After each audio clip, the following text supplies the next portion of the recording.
Iron Man 4, 2023, Part 1. Summary, breaking down and all what you need to know about. Iron Man 4 is a 2016 film set in the Earth 11,584 continuity of the Marvel Cinematic Universe. It is the fourth and to date final installment of the Iron Man film series, the fifth film in Phase 3, and the 20th film overall in the MCU. Robert Downey Jr. returns to play the title role, but Jon Favreau returns to direct the fourth film, replacing Shane Black from Iron Man 3. Though the film was highly regarded by critics and audiences, it did not make as much money as its immediate predecessor, falling shy of $1 billion at the worldwide box office. Plot summary. We open on a scene from Iron Man, where Obadiah Stane leaves Raza for dead in the middle of the Afghan desert. Several days later, a group of soldiers bearing the flag of the Ten Rings turn up at the encampment. They find Raza and his group dead as expected, but find one man alive. A masked man bearing 10 rings asks the living man who did this to them. The only name the man can mention is Stark. The masked man motions to his guard, killing the witness before leaving the encampment. We then get the opening credits sequence of the masked man, known as the Mandarin, interrogating various individuals for information about Tony Stark, as well as news clippings concerning Stark's adventures, from defeating the Wrecking Crew and MODOK, to saving New York, to his more recent battle with Captain America in Budapest. The scene closes on a repeat from the end of Civil War, with the Mandarin rescuing Justin Hammer from captivity. In the aftermath of Civil War, Tony Stark is currently acting both as an off-screen mentor to a young Peter Parker, coordinating with S.H.I.E.L.D. on running the Avengers, and okaying details to his pending nuptials to Virginia Pepper Potts.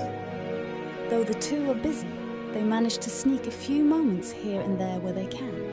One such occasion being interrupted, however, by Thunderbolt Ross, who demands to know what the hell it was that Richards wanted the other day.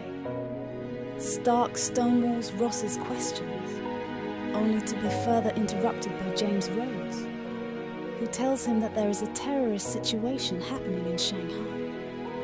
Ross gives the go-ahead to Stark, who promptly takes off to deal with the situation, taking Vision and a remotely controlled war machine to deal with it. In Shanghai, Stark and his group are confronted by the mercenary Brock Rumlow, now going by the name of Crossbones. After a brief fight in which hostages are rescued by Vision and War Machine while Iron Man deals with the mercenary, Rumlow says he is working for a new boss, an old friend of Tony Stark's named Raza.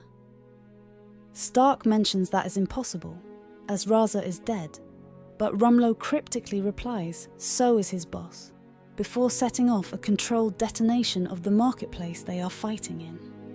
The Vision and War Machine manage to minimize civilian casualties, but can't save everyone, before Rumlow seemingly vanishes into thin air. They begin getting reports of terrorist situations happening in Los Angeles, Sydney, London, and several other locations throughout the world. All follow the same pattern and all end in civilian casualties, as the Avengers, S.H.I.E.L.D. and other heroic groups simply are outflanked by the sheer number of simultaneous attacks. In total, 10 cities around the world, including Shanghai, are struck. As Stark tries to make sense of what Rumlow said, they get intel from Ross concerning movements in the area around Gulmira, which has been quiet since Stark's initial abduction several years earlier. The Ten Rings, which had gone underground as an organization, has recently struck back at some of the villages there under a new leader calling himself the Mandarin. Little is known about this man, other than the fact that, despite his name, he is not of Chinese descent. The Mandarin is also claiming responsibility for the recent terrorist attacks, saying they are only the beginning of a bigger lesson, one that will continue unless his demands are met. Stark asks what those demands might be, But Ross dodges the question and merely orders Stark and his team to Gulmira to try and find the Mandarin's location. Stark employs Rhodes and his drones though, as he has a wedding with Pepper to get to. Inside the Mandarin's palace, we see the opulent area where Justin Hammer is hard at work, trying to build cybernetic enhancements to some kind of flying apparatus. Mandarin checks on him and asks how the work is going, which Hammer replies slowly. He complains of his lack of a decent workspace, which earns him a slap across the face from Mandarin, who says things could be far worse for him. Hammer asks how Mandarin intends to use this device, seeing as how there's nothing big enough that could deal with something like this, and Mandarin replies to let him worry about that. In the meantime, he intends to keep Stark and his friends distracted. Wait for part 2.